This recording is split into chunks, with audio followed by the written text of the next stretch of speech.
On this episode of Parents Chats, we discuss a very important topic of domestic violence.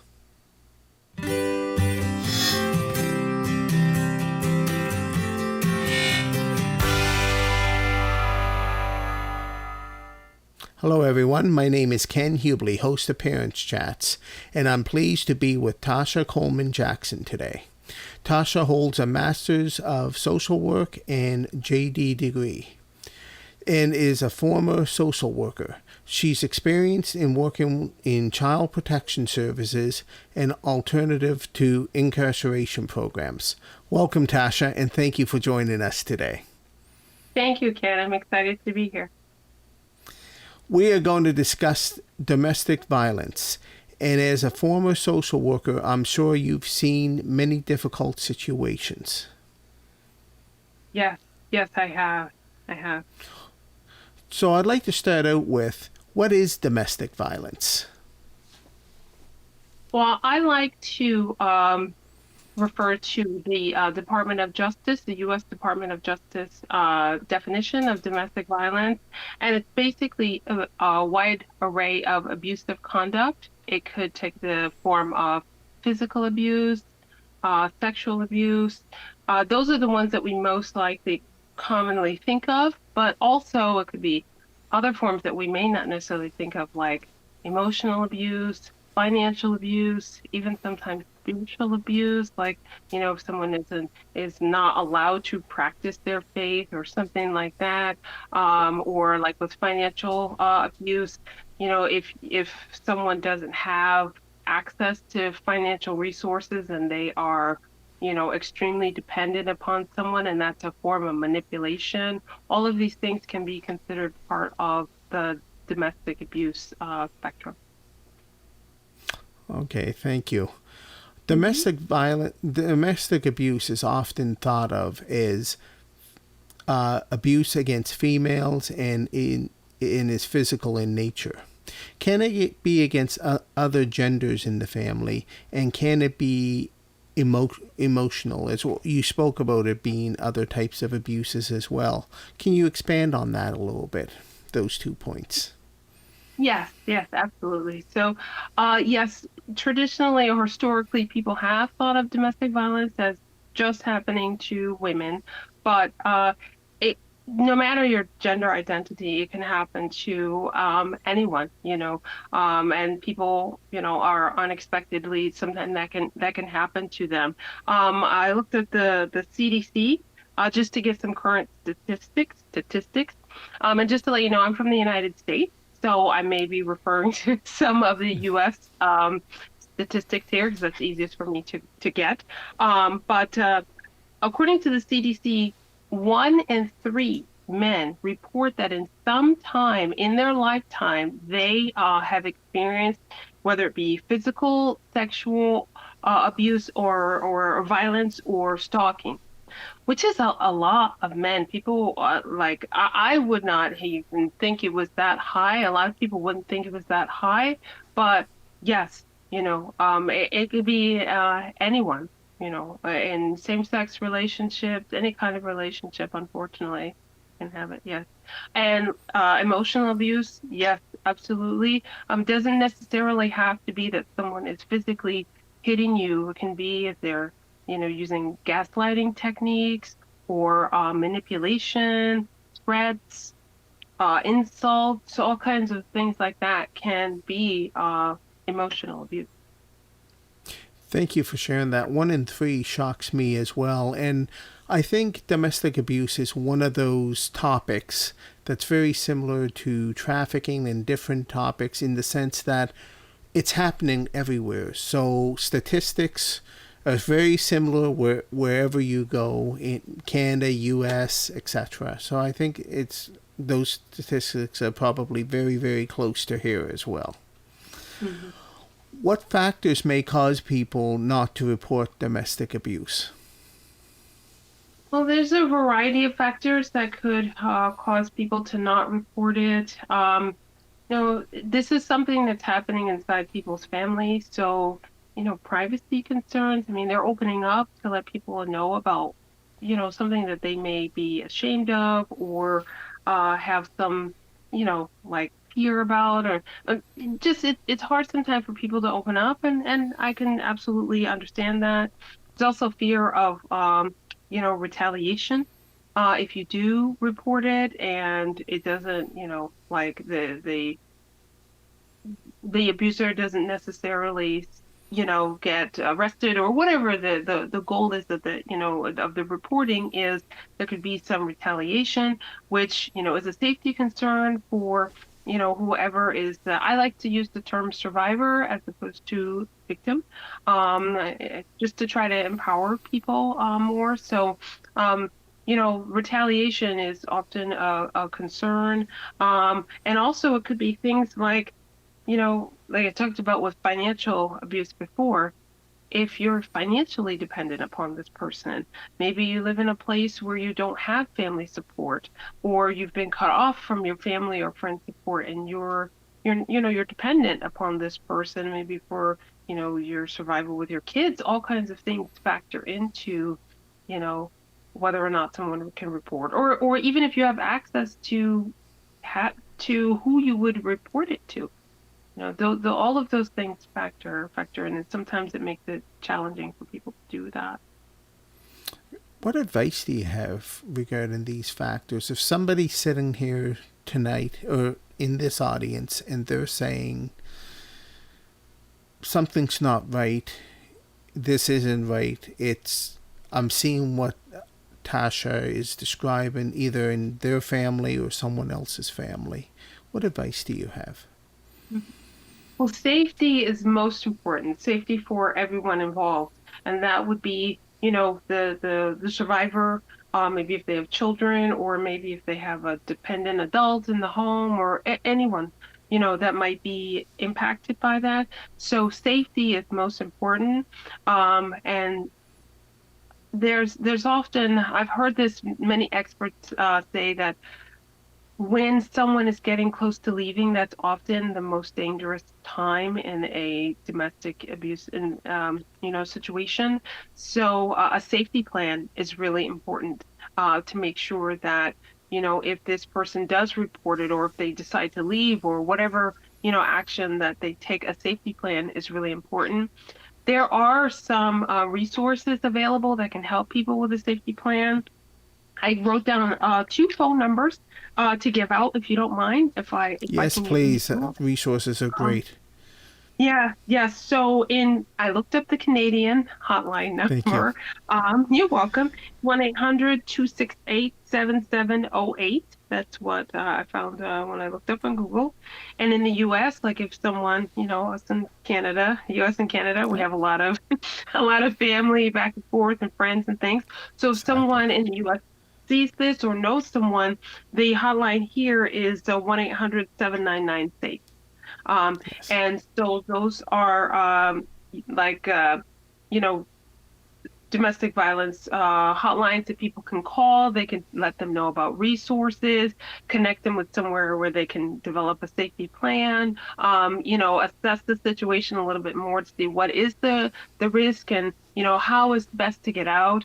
It it's hard to say like, oh, you should do A, B, C, D, E, because everybody's family and situation is different, and everyone's the safety concerns are different.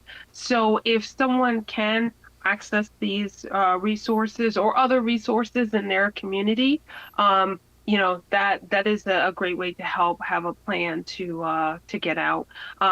Or to report the abuse and to make themselves safe. Safety is most important, or maybe if you have a family or friend or something that can help facilitate this communication in order to develop the safety plan. Because safety plan can, could comprise of, where are you going to go? What do you need to take? With you? How much do you need money? How do you have a phone? I know that I believe this is still the case, that a cell phone, as long as it has a charge, even if there's no service, will dial. Well, in the U.S., it will dial 911. I don't know what the emergency number is in Canada. Um, Same. Mike, it's probably it's 911. Yes. Yes. Yes, it So is. Yes. So any phone, it does not have to have any kind of service. It just needs to have battery power, and 911 will work. So maybe it's even just having someone help them get a phone. That even if it doesn't work, just to make sure it's charged and that they can use it. So those are things that could factor into a safety plan. Um, so like safety, again, most important thing to think of uh, if they're either going to report and or make an exit plan. Thank you. Thank you for those resources and the safety plan. It is important, and it makes sense. It's a logical way to go, and it's a sign of, to me, it's a sign of strength and not of weakness when you're able to take action. It's a very difficult situation, I'm sure. So it's very good to think about safety first, and then to have a plan to make things better. If You I told can, me, yes. Sorry. or no, go right ahead. Go right ahead. No, go ahead, please. I was going to say, and for whoever is involved in this situation, not to blame themselves. It Yes. it it is, different things happen in people's lives for various reasons, and it's not your fault. Don't blame yourself. Don't blame yourselves. It is about, okay, this is where we are. As I shared with Ken before, my approach as a social worker was, okay, you're a family with problems, but you find me a family that doesn't have problems. Every family does. Just because yours was reported to a social service agency is not a statement or about whether or not what your problem is, or if it's true or not true, or big or small. It's just information that was provided to the agency. And so that was my approach. It's like, everyone has problems. That's called normal. It's okay. Yes. It's like, I am here as a resource to help you, you know? So however I can help you, if I can, I would. I really enjoyed and appreciated your perspective on that when you shared that when we had a pre-interview chat, and it's so true. It's so important that every family has problems, different types of problems, different degrees of problems, and what have you. It just makes you human. So if you're sitting here today and you're afraid and you don't know what your next step is, that's fine. That's okay. That makes you a human being. But please take the resources that Tasha shared, get a safety plan, talk to someone you can trust, and that's the first step towards getting better. And that's how things don't get better on their own in these situations. Is that a fair statement, Tasha? Generally, no. Yeah. Like generally there does have to be some kind of change, and whether that be, that the, person stays in the situation or goes, that's individual to what is happening. But those are still changes. Yeah. Thank you. And so please ask for help if you need help. Often parents need to have chats with their children about difficult topics. What ideas do you have to help parents speak to their children about domestic abuse? Okay. And yes, children, they often understand more than we think they do sometimes, even when they're younger. So, you know, as the person, the who's speaking with them, take the lead, you know, find out what they know. You can ask them questions, you know, like how do they feel? What do they hear? What do they know? Kind of get an idea of how aware they are, and be supportive in your approach, because they may be afraid, they may be feeling protective, so they may not want to say something, or they, like I said, they may be afraid of retaliation or whatever. It could be a variety of things. So, if you are taking a supportive approach and an open approach, and ask them questions and things, try to get them to talk, try to get them to be open and be, like comfortable with you, and to, you know, also children also think a lot of things, like whether it be divorce or all kinds of things, is their fault, and let them know it's not their fault. You know, it's not their fault. These are just, you know, however the situation is. I can't give words because it really depends on the individual situation that you're talking to the child about, but just to let them know that, it's not their fault, and to be supportive based on what they know, and in an age appropriate way, and to let them know that you are there for them, and that they can talk to you. Because one, if you don't mind, I can share some of the effects that Please. so on children, especially younger ones, but even older ones, sometimes they don't have the capacity to necessarily express verbally. They're not gonna. They could, small. The 5-year-old is not gonna tell you, I'm feeling whatever today. Not, they may not say that, but they may act out in school, or throw tantrums or whatever. And yes, your average 5-year-old will do this.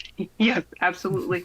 However, like children who are, in a domestic abuse situation, that is something that, is often seen, that they may act out, or may be depressed or anxious, all of these things. So, if you see some of those signs, because again, especially younger ones, they may not have the capacity yet, just because of their age or whatever, to express themselves. And or even older ones that, if you can show that you're supportive or whatever, that will make them feel more open to be able to talk, and to, express things. So that hopefully it will help with any kind of anxiety or depression or anything like that, that they may be feeling. Or even like if it's really severe, it could be like PTSD, it could turn into all kinds of things, because even if they are not the actual target of the, whether it be physical abuse or emotional or whatever, they're still in that environment, and it affects the family system, as a whole, or the household system, or that system as a whole. Thank you so much, Tasha, for not only did we learn a lot, but you come across very much as a caring individual. And I think most, pretty much all social workers are that, and I think that's important for viewers to see as well. If you're calling a social worker, or you have contact from a social worker, it's not a judgmental, out to get you type of person. These are human beings that care about people and want to help you make your situation better. So I think that's really important as well. And again, thank you to everyone for watching. And if you know someone, or you may be going through a domestic abuse situation, please reach out. Please talk to someone, a friend, a medical professional, law enforcement, one of the organizations Tasha mentioned. Any of these resources, just talk to someone to try to be the first step towards making things better. And as Tasha said, all families have problems, so it's not reflected on you or your family. If you report having domestic abuse in your family, that it's just the problem that your family has. All families have problems. So, and as I always like to say, my hood is parenthood. Until next time, take care.